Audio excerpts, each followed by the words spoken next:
Bonjour et bienvenue dans cette nouvelle vidéo où nous allons réaliser des QCM, des exercices sur les phénomènes géologiques internes, c'est-à-dire donc liés à l'activité interne de la Terre.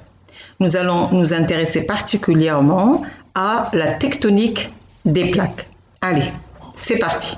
La première question, qui est bien sûr évidente à poser, quelle est la différence entre les phénomènes géologiques internes et les phénomènes géologiques externes? La géodynamique interne ou la dynamique interne de la Terre concerne les mouvements et les processus qui affectent l'intérieur de la Terre, comme la tectonique des plaques. Et la tectonique des plaques, elle explique les tremblements de terre, les volcans, la formation des océans, la formation de grandes chaînes de montagnes. Donc, au niveau de la géodynamique interne, nous étudions donc la tectonique des plaques, les séismes, les volcans, etc., etc. Pour la géodynamique externe, eh bien elle étudie la structure et l'évolution des enveloppes externes de la Terre. Par exemple, étudier la formation des roches sédimentaires, l'altération, érosion, transport, sédimentation, diagenèse, etc. Reconstituer l'histoire de la Terre grâce aux fossiles.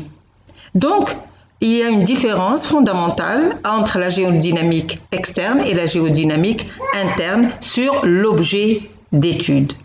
Externe, extérieur de la Terre. Interne, intérieur de la Terre.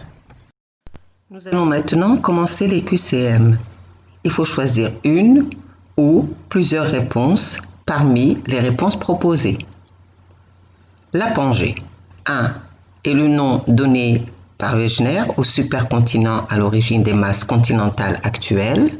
2 fut imaginé par Wegener dans sa théorie de la dérive des continents, mais n'a en réalité jamais existé.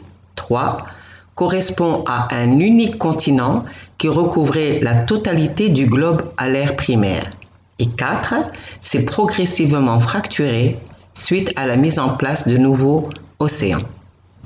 Quelles sont les réponses justes?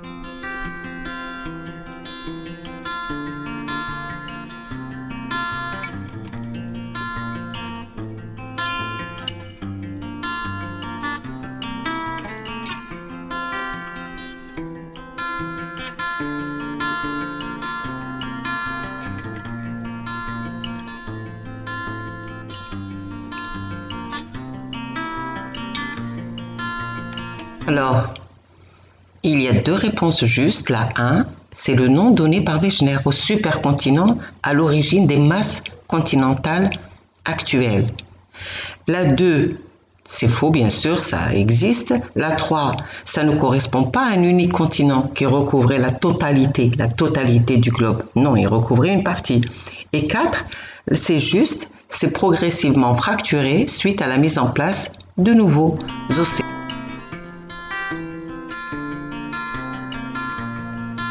Les continents sont mobiles car ils sont fixés sur une plaque lithosphérique en mouvement. 2, car ils flottent directement sur l'océan. 3, ils dérivent toutes à la même vitesse puisque le globe n'est pas déformable.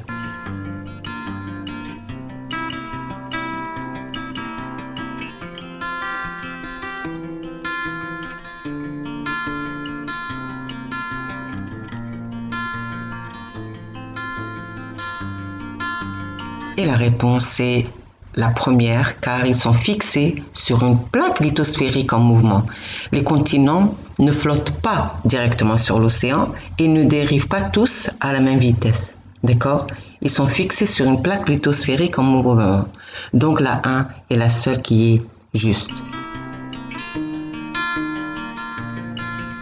Les plaques sont constituées par la sténosphère, la lithosphère, l'atmosphère ou du magma.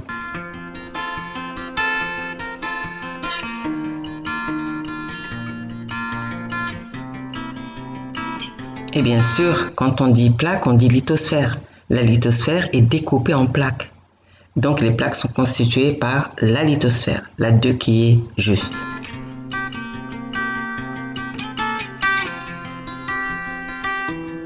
quels sont les arguments pour la dérive des continents? 1. L'argument pétrographique. 2. L'argument paléoclimatique. 3. L'argument paléontologique. Et 4. L'argument morphologique. Alors, quels sont les arguments qui ont été énoncés pour la dérive des continents?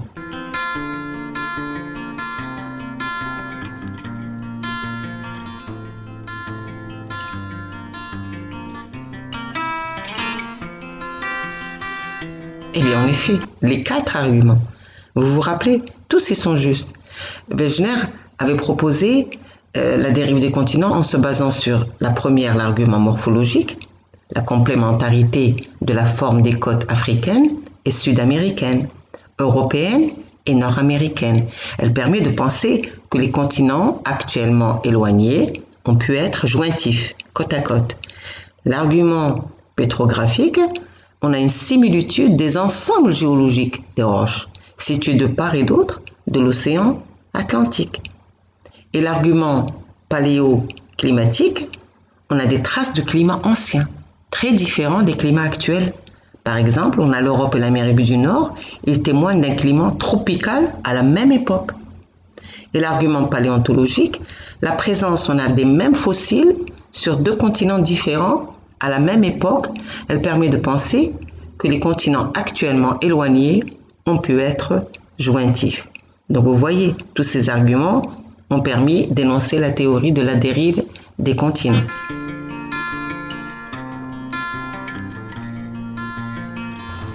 À quelle profondeur se situe la lithosphère continentale? 1. Entre 150 et 700 km. 2. Entre 0 et 150 km. 3. Entre 30 et 150 km. 4. Entre 30 et 700 km. Et 5. Entre 0 et 700 km. Allez, quelle profondeur? La lithosphère continentale.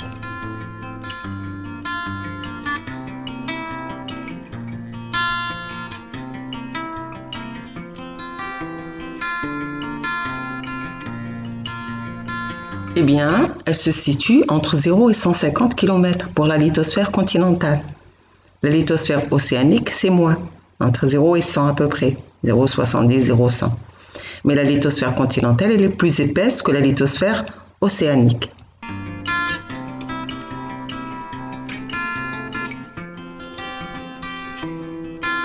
Comment s'appellent les chaînes de montagnes au milieu des océans? 1. La dorsale. 2. Les séismes. 3. Les tsunamis. Et 4. Les fosses océaniques. Alors, comment on appelle les chaînes de montagnes qui sont situées au milieu des océans?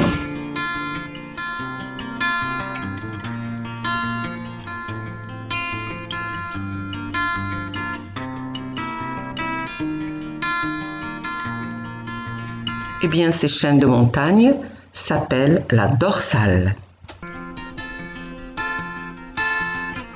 Que délimitent les séismes et les volcans? 1. Les plaques lithosphériques.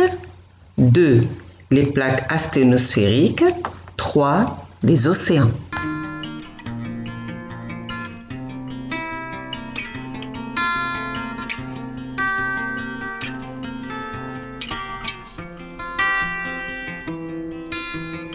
Eh bien, les séismes et les volcans délimitent des plaques lithosphériques. C'est-à-dire qu'aux abords des plaques lithosphériques, on trouve des séismes et des volcans. Quel est le mouvement qui n'existe pas pour les plaques? Le coulissement, la divergence ou l'alignement?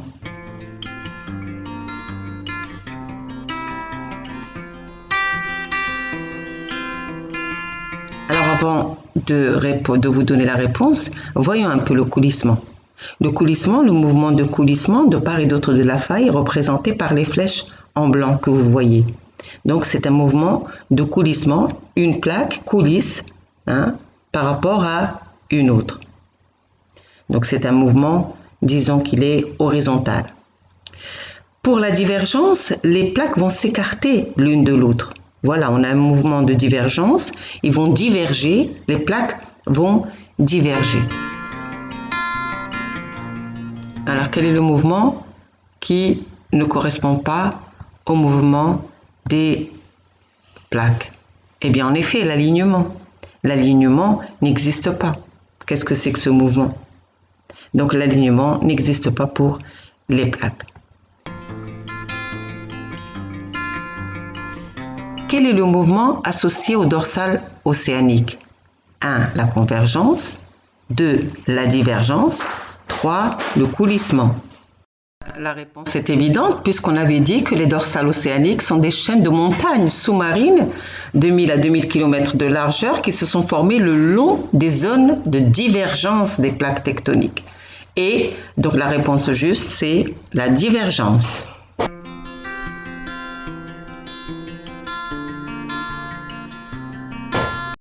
De la croûte continentale, 1. 7 km, 2. 30 km, 3. 80 km, 4. 150 km. Quelle est l'épaisseur de la croûte continentale?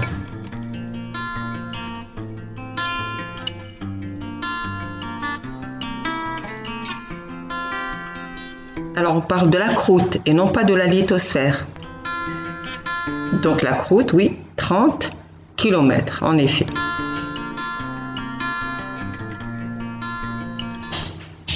Dorsale est 1. Une limite divergente, 2. Une limite convergente, 3. Une limite coulissante, 4. Une zone de destruction de la lithosphère océanique.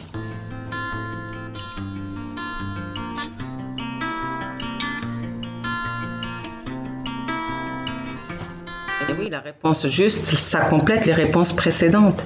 Une dorsale, c'est une limite de divergence.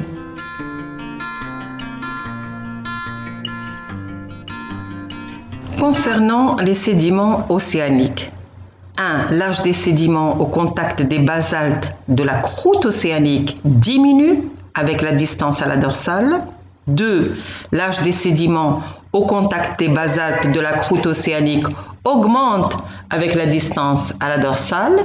3. L'âge des sédiments au contact des basaltes de la croûte océanique est le même quelle que soit la distance à la dorsale. Et 4. Absence de sédiments au contact des basaltes les plus éloignés de la dorsale océanique. Quelle est la réponse juste?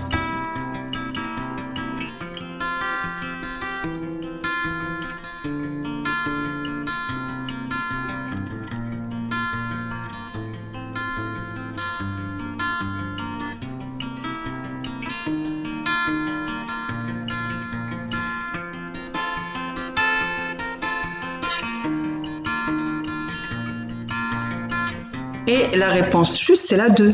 L'âge des sédiments au contact des basaltes de la croûte océanique augmente avec la distance à la dorsale.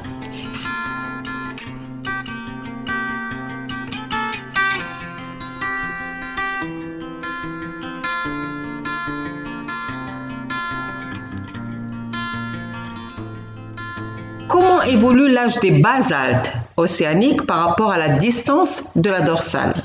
1. Plus ils sont éloignés de la dorsale, plus ils sont anciens. 2. Plus ils sont éloignés, plus ils sont jeunes. Et 3. L'âge ne varie pas en fonction de la distance.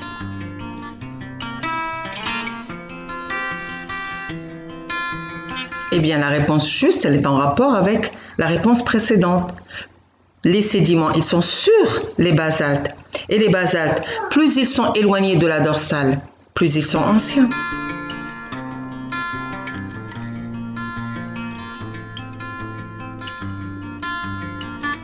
Océans. 1. Reçoivent les sédiments issus des continents. 2. Présentent une vaste chaîne de reliefs sous-marins. 3. Sont constitués de granit.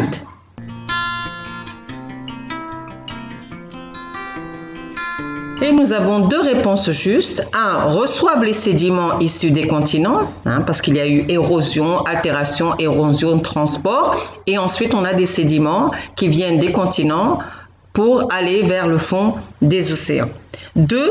Présentent une vaste chaîne de reliefs sous-marins. Oui, les dorsales, ce sont des chaînes de reliefs sous-marins. Sont constitués de granit, c'est faux. Ils sont constitués de basalte. Boussade et de Gabbro.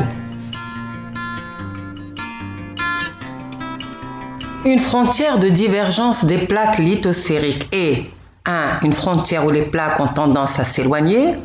2. Une zone où la lithosphère se crée grâce à la remontée d'un magma. Et 3. Une zone où les plaques rentrent en collision.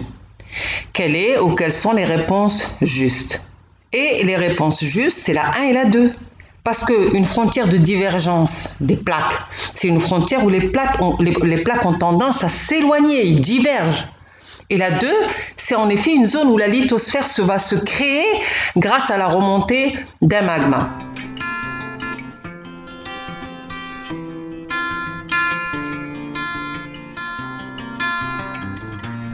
Les zones où le risque volcanique est élevé se situent 1. Au niveau des limites de plaques tectoniques, 2. Au niveau des déserts, 3. Au niveau des dorsales océaniques.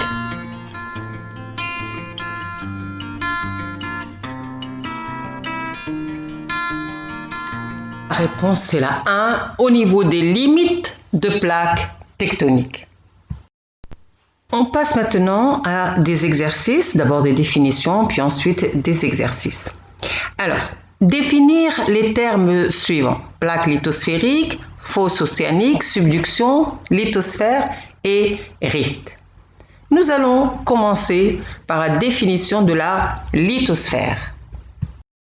Comme le montre cette image, la lithosphère comprend la croûte, soit la croûte océanique, soit la croûte continentale, ça dépend où on se trouve, plus une partie mécaniquement rigide du manteau sous-jacent. Donc vous avez par exemple à gauche de l'image, lithosphère océanique égale croûte océanique plus manteau lithosphérique.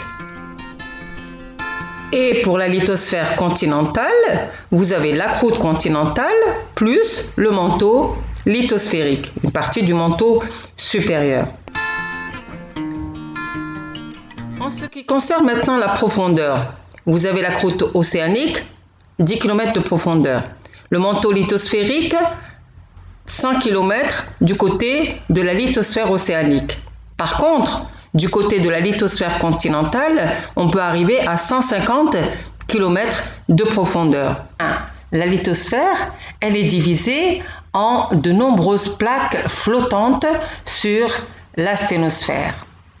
Regardez un peu cette image où vous voyez la limite des plaques en blanc. Et vous remarquez que la limite des plaques n'est pas la limite des continents. Regardez un peu la plaque africaine par exemple. La limite de la plaque africaine est située au milieu de l'océan Atlantique. Et donc, elle ne se situe pas sur le contour de l'Afrique. Donc, il ne faut pas confondre plaque et continent. Alors, combien il y a de plaques, de ces plaques flottantes, de plaques lithosphériques? Eh bien, en fait, il y en a plusieurs. La lithosphère, elle est divisée en de nombreuses plaques flottantes sur la sténosphère, on l'a dit. Et la surface de la Terre, la lithosphère, est un véritable puzzle géant. Eh bien, il est formé de 53 plaques tectoniques. Certains scientifiques disent que même il y en a beaucoup plus, 150, il y en a qui donnent des chiffres beaucoup plus élevés que ça. Et il existe seulement 7 grandes plaques, plaques américaines, pacifiques, eurasiatiques, africaines, australiennes et antarctiques, qui couvrent 95% de la surface terrestre. Et il y en a d'autres beaucoup plus petites, comme 46, comme la plaque des Caraïbes, de la plaque des Philippines, Arabique, Nazca, etc. Maintenant, la définition de la subduction. La subduction, c'est la plongée d'une plaque de lithosphère océanique sous une autre plaque lithosphérique. Une autre plaque qui peut être continentale ou océanique, le plus souvent continentale, jusqu'à une profondeur de 700 km, au-delà de laquelle elle est dans le manteau et elle disparaît. Exemple, la subduction de l'océan Indien sous l'Indonésie, Java et Sumatra, qui est à l'origine du tsunami très célèbre et du séisme du 26 décembre 2004 dans l'océan Indien, et on a dénombré plus de 220 000 morts. Regardez l'image suivante qui montre une subduction. Voilà, vous remarquez que la lithosphère ici océanique s'enfonce sous la lithosphère continentale. Et donc, c'est une subduction. Qu'est-ce que c'est maintenant qu'une fosse océanique? Eh bien, une fosse océanique aux fosses sous-marines, regardez bien l'image, c'est une dépression sous-marine très profonde. Elle peut atteindre jusqu'à 11 km de profondeur sous le niveau de la mer. Et les fosses, ce sont des marqueurs de la présence d'une zone de subduction. Regardez la fosse océanique où elle se trouve. Elle se trouve entre la limite de la lithosphère océanique et de la lithosphère continentale. Quand la lithosphère océanique s'enfonce sous la lithosphère continentale, il se crée cette fosse océanique. Une des fosses célèbres, c'est la fosse des Mariannes. Remarque que la subduction est caractérisée aussi par un volcanisme andésitique. C'est-à-dire donc on a un volcanisme explosif. On terminera ces exercices dans la deuxième partie. On verra la définition du rift et on fera beaucoup d'exercices sur la tectonique des plaques. Des tableaux à analyser et ensuite aussi des documents à interpréter. Alors, on se retrouve dans la deuxième partie. Au revoir et à bientôt.